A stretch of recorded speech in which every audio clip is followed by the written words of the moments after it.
My text is Matthew chapter 8 verse 3. Jesus reached out his hand and touched the man.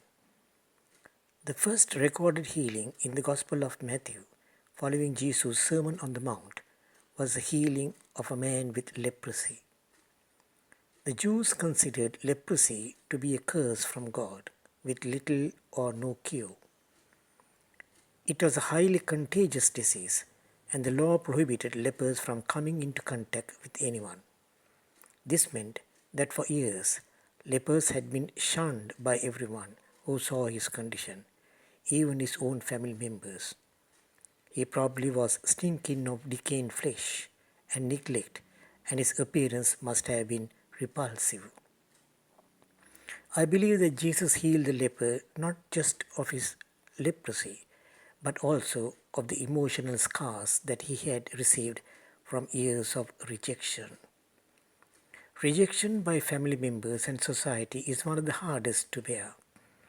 Jesus too experienced rejection and isolation from the scribes, Pharisees, and the Jewish religious leaders.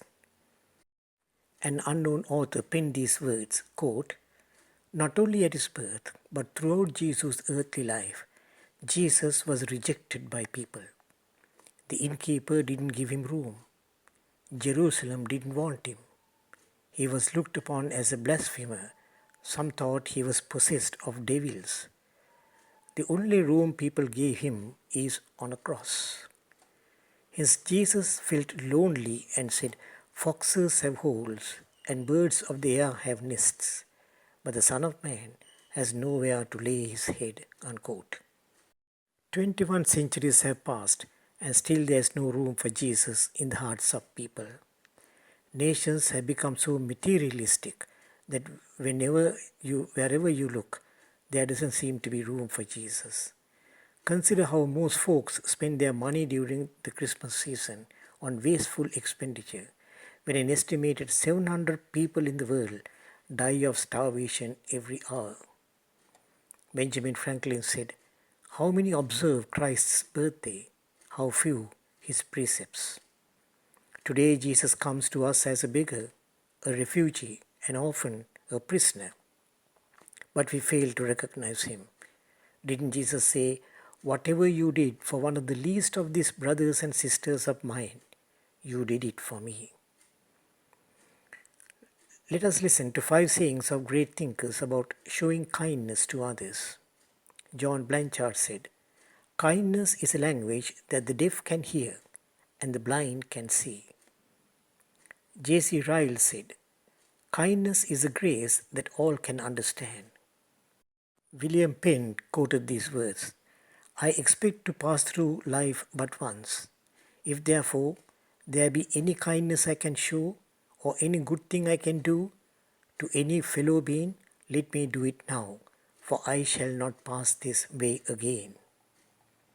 William Wordsworth wrote, "The best portion of a good man's life is his little, nameless, unremembered acts of kindness and love." And Harry Thompson wrote, "Be kind. Remember that everyone you meet is fighting a hard battle." I end with a story about an encounter a bishop had with a beggar. One day while the bishop was traveling by car with his chauffeur, he stopped at a wayside shop to buy something. He spent all his money in buying what he needed. As he came back to the car, a beggar approached him and begged for money. The bishop patted him on his shoulder and said, "Sorry, I don't have any money to give you, but if I meet you again, certainly I'll give you something." Having said that, the bishop took his seat behind the chauffeur. He noticed that the beggar had not moved away. He was beaming with happiness, and he put his head inside the car and smiled at the bishop. Somewhat surprised, the bishop asked him, "My friend, I did not give you even a cent. How is it that you seem to be so happy?" The beggar replied, "Sir, today is a very happy day in my life, because it had been a long time since someone touched me." My text again, Matthew 8:3. Jesus reached out his hand and touched the man. May God bless you. Amen.